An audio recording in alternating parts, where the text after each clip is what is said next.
DivaScript. Code like a pro. Hello guys, welcome to JavaScript. इस वीडियो में हम देखने वाले हैं part 2 of JavaScript variables. Part 1 हमने पिछली वीडियो में देखा था।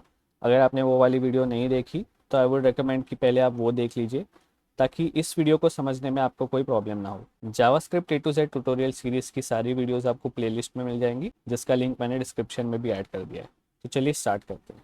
स्टार्ट करने से पहले हम थोड़ा रिकैप कर लेते हैं कि पार्ट 1 में हमने क्या देखा था। सबसे पहले है डिक्लेरेशन एंड असाइनमेंट। तो वेयर को डिक्लेयर करके अगर आपने एक वेरिएबल बनाया है तो उसको आप री डिक्लेयर कर सकते हैं और रीअसाइन भी कर सकते हैं। लेट को यूज़ करके अगर आपने एक वेरिएबल डिक्लेयर किया है तो उसको आप री डिक्लेयर नहीं कर सकते, सिर्फ रीअसाइन कर सकते हैं। और कॉन्स्ट को यूज़ करके अगर आप एक वेरिएबल डिक्लेयर करते हैं तो उसको ना तो आप री डिक्लेयर कर सकते हैं, ना ही रीअसाइन कर सकते हैं। और एक और चीज़ है कॉन्स्ट में कि आप सिर्फ कॉन्स्ट को डिक्लेयर करके नहीं छोड़ सकते। ऐसा नहीं कर सकते कि अभी आपने डिक्लेयर करके छोड़ दिया और उसके बाद आप कुछ वैल्यू असाइन कर रहे हो। तो जब आप कॉन्स्ट के वेरिएबल को डिक्लेयर कर रहे हो उसी टाइम पे आपको कुछ ना कुछ उसको वैल्यू असाइन करनी पड़ेगी। नेक्स्ट है वेरिएबल नेमिंग रूल्स। तो ये आप एक बार खुद पढ़ लीजिए। वैसे भी स्ट्रिक्ट रूल्स अगर आप फॉलो नहीं करोगे तो आपको वैसे भी एरर आ जाएगा, लेकिन बेस्ट प्रैक्टिस रूल्स जो है वो मैं आपको सजेस्ट करता हूँ कि आप फॉलो करिए ही करिए। क्योंकि अगर आप बेस्ट प्रैक्टिस रूल फॉलो नहीं कर रहे तो आपको कोई एरर तो नहीं आएगा, लेकिन आपकी कोड क्वालिटी उतनी अच्छी नहीं होगी। नेक्स्ट हमने देखा था वेयर, लेट और कॉन्स्ट की स्कोप प्रॉपर्टीज। तो वेयर जो है उसके पास फंक्शनल स्कोप है, मतलब फंक्शनल में आप कहीं पे भी वेयर को यूज़ करके एक वेरिएबल डिक्लेयर करते हैं तो उसको आप फंक्शन में कहीं पे भी एक्सेस कर सकते हैं। तो चाहे वो वेरिएबल फंक्शन में कहीं पे भी डिक्लेयर्ड हो, आप उस वेरिएबल को फंक्शन में हर जगह एक्सेस कर सकते हैं। लेकिन लेट और कॉन्स्ट में ये केस नहीं था। लेट और कॉन्स्ट जो है सिर्फ ब्लॉक स्कोप है। तो अगर आपने किसी पर्टिकुलर ब्लॉक के अंदर लेट या कॉन्स्ट के वेरिएबल को डिक्लेयर किया है तो उसी ब्लॉक के अंदर आप एक्सेस कर सकते हो उस वेरिएबल को। अगर ब्लॉक के बाहर एक्सेस करने की ट्राई की तो आपको एरर आ जाएगा। जैसे कि आप देख सकते हैं कि inside the block some variable तो प्रिंट हो चुका है, लेकिन आउटसाइड द ब्लॉक में आपको रेफरेंस एरर आ जाएगा, ए इज नॉट डिफाइंड। तो where has functional scope and let const have block scope. इतना तो हमने लास्ट वीडियो में सीखा था, तो ये कमेंट कर देते हैं। तो आज के टॉपिक्स मैंने यहाँ पे ऑलरेडी कमेंट करके रखे हैं। सबसे पहले है global scope and local scope. तो किसी भी वेरिएबल को अगर आपने किसी फंक्शन या ब्लॉक के अंदर डिक्लेयर किया है तो उसको बाय डिफ़ॉल्ट लोकल स्कोप ही मिलता है। तो लोकल स्कोप का मतलब यही है कि किसी ना किसी ब्लॉक या फंक्शन के अंदर उस वेरिएबल को डिक्लेयर किया गया है, इसीलिए उसके पास लोकल स्कोप है। तो लोकल स्कोप का एग्जाम्पल तो हमने ऑलरेडी देख लिया है। इस फंक्शन के अंदर या किसी भी ब्लॉक के अंदर आप लेट, वेयर, कॉन्स्ट किसी भी डिक्लेरेशन मेथड को यूज़ करके कहीं पे भी वेरिएबल डिक्लेयर करो, फंक्शन के अंदर या फिर ब्लॉक के अंदर, तो उन सारे वेरिएबल्स के पास लोकल स्कोप ही होगा, ग्लोबल स्कोप नहीं होगा। तो ग्लोबल स्कोप क्या होगा? लोकल स्कोप का एग्जैक्टली ऑपोजिट। इसका मतलब ये है कि उस वेरिएबल को आपने किसी भी ब्लॉक या फंक्शन के अंदर डिफाइन नहीं किया, उसको आपने आउटर मोस्ट स्कोप में डिफाइन किया है, जहाँ पे किसी भी फंक्शन या ब्लॉक के अंदर आपने उस वेरिएबल को डिक्लेयर नहीं किया। तो इसका मतलब यही है कि उस वेरिएबल के पास ग्लोबल स्कोप है। तो इसका एक एग्जाम्पल भी देख लेते हैं। सबसे पहले मैं एक ग्लोबल वेरिएबल बना लेता हूँ। Global variable equals to I am global. ठीक है। अब मैं एक ब्लॉक बना लेता हूँ। उस ब्लॉक के अंदर मैं एक और वेरिएबल बनाऊंगा तो उस वेरिएबल का स्कोप जो है ऑटोमेटिकली लोकल हो जाएगा। तो मैं एक लोकल वेरिएबल यहाँ पे बना देता हूँ, late local variable I am local. अब मैं क्या करता हूँ, इस ग्लोबल वेरिएबल को ब्लॉक के अंदर एक्सेस करने की ट्राई करता हूँ और लोकल वेरिएबल को ब्लॉक के बाहर एक्सेस करने की ट्राई करता हूँ। तो फाइल सेव करके आउटपुट देख लेते हैं एक बार। तो हमारे कंसोल में आई एम ग्लोबल तो प्रिंट हो चुका है, लेकिन सेकेंड लाइन में एक एरर है, local where is not defined. मतलब ग्लोबल वेयर को आप किसी स्कोप के अंदर एक्सेस कर सकते हो, लेकिन एक पर्टिकुलर स्कोप के अंदर डिक्लेयर किया हुआ वेरिएबल आप बाहर यूज़ नहीं कर सकते स्कोप के। तो ये ग्लोबल वेरिएबल ब्लॉक के अंदर तो चली गया, अब ब्लॉक के बाहर भी देख ही लेते हैं। यहाँ पे हम कर देते हैं लोकल वेरिएबल। अब आई थिंक ये सही चलना चाहिए। तो हाँ, ये एक्सपेक्टेड रिजल्ट है, क्योंकि हमने लोकल वेरिएबल को लोकल ही एक्सेस किया है और ग्लोबल वेरिएबल को ग्लोबल ही एक्सेस किया है। अगर ग्लोबल वेरिएबल को आप कहीं पे भी एक्सेस कर लो आपको सही आंसर आएगा, लेकिन लोकल स्कोप में डिफाइन किया हुआ वेरिएबल आप उसी लोकल स्कोप में एक्सेस कर सकते हैं। आई होप आपको ये अच्छे से समझ में आ गया है। इसको कमेंट कर देते हैं। नेक्स्ट देखते हैं वेरिएबल शैडोइंग।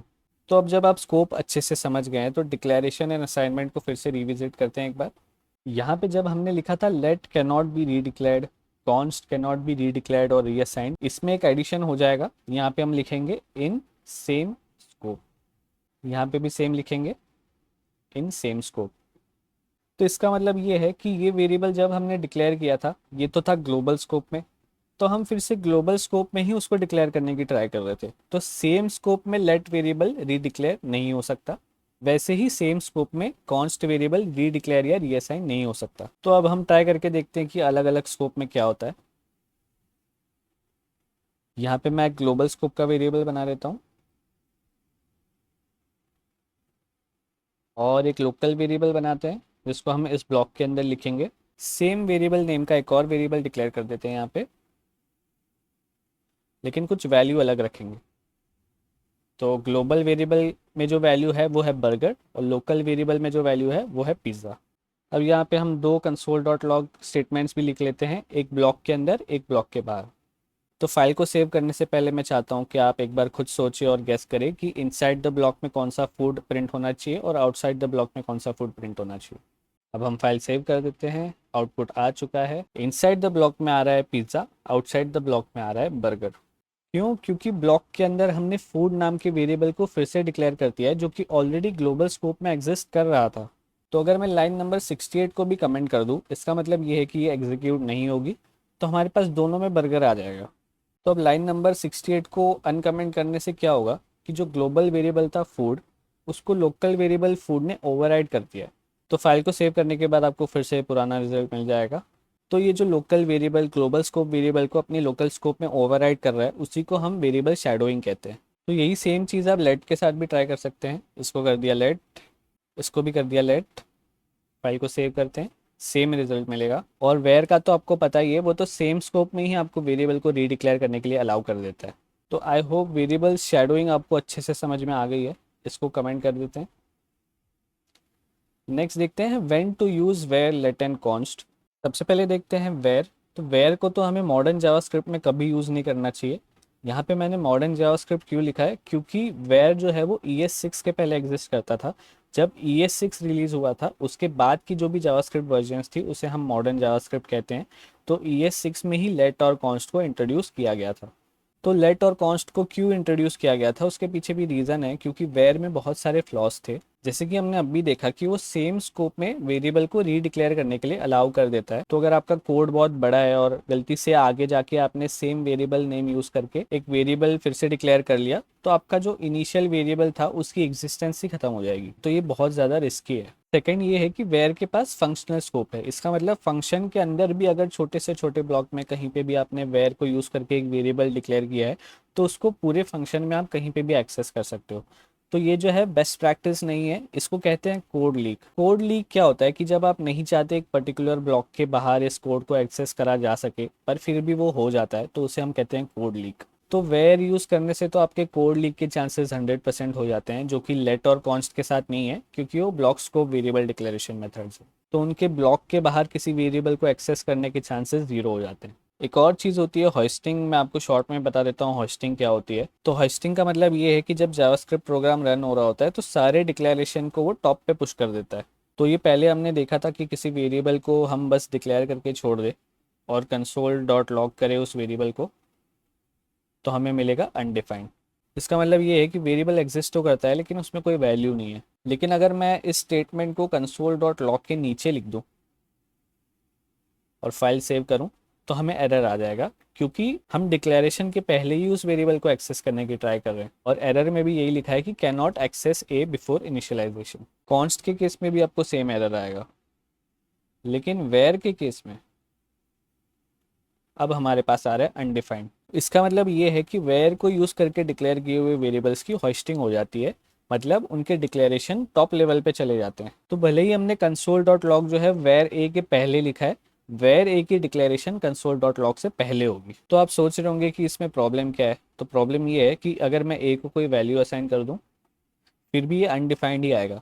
तो इसका मतलब ये है कि होस्टिंग के टाइम सिर्फ वेरिएबल की डिक्लेरेशन होती है, उसकी असाइनमेंट नहीं हो पाती। तो अगर गलती से आपने कोड में ऐसा कुछ लिख लिया तो कोड को वेरिएबल तो मिल जाएगा लेकिन उसकी वैल्यू ही नहीं मिलेगी कभी। तो ये सारे फ्लॉज जो है वो वेयर को बहुत आउटडेटेड बना देते हैं और मॉडर्न जावास्क्रिप्ट में हमें इसको कभी यूज़ नहीं करना चाहिए। मॉडर्न जावास्क्रिप्ट में हमें सिर्फ लेट और कॉन्स्ट यूज़ करना चाहिए। वो भी कब यूज़ करना चाहिए, जब आप जानते हो कि आपकी वैल्यू आगे जाके चेंज होने वाली है, आप चाहते हो कि फर्स्ट असाइनमेंट के बाद आगे जाके कोड में कहीं ना कहीं उस वेरिएबल की वैल्यू चेंज होनी है, तब आप लेट का यूज़ कर सकते हैं। लेकिन अगर आपको पता है कि उस वेरिएबल की वैल्यू आपको कभी रीअसाइन नहीं करनी, तब आप कॉन्स्ट यूज़ कर सकते हैं। लेकिन इसमें एक कैच है, भले ही आप कॉन्स्ट को यूज़ करके डिक्लेयर किए हुए वेरिएबल को रीअसाइन नहीं कर सकते, बट अपडेट ज़रूर कर सकते हो, थोड़ा चेंजेस ज़रूर कर सकते हो। तो कॉन्स्ट वेरिएबल के लिए मॉडिफिकेशन तो अलाउड है, लेकिन रीअसाइनमेंट अलाउड नहीं है। पूरी की पूरी वैल्यू आप चेंज नहीं कर सकते, जो कि आप लेट में कर सकते हो। तो ये कॉन्स्ट वेरिएबल की मॉडिफिकेशन के एग्जांपल हम आगे के वीडियोस में देखेंगे, जब हम स्ट्रिंग्स, ऑब्जेक्ट, एरेज, ये सारे टॉपिक्स कवर करेंगे।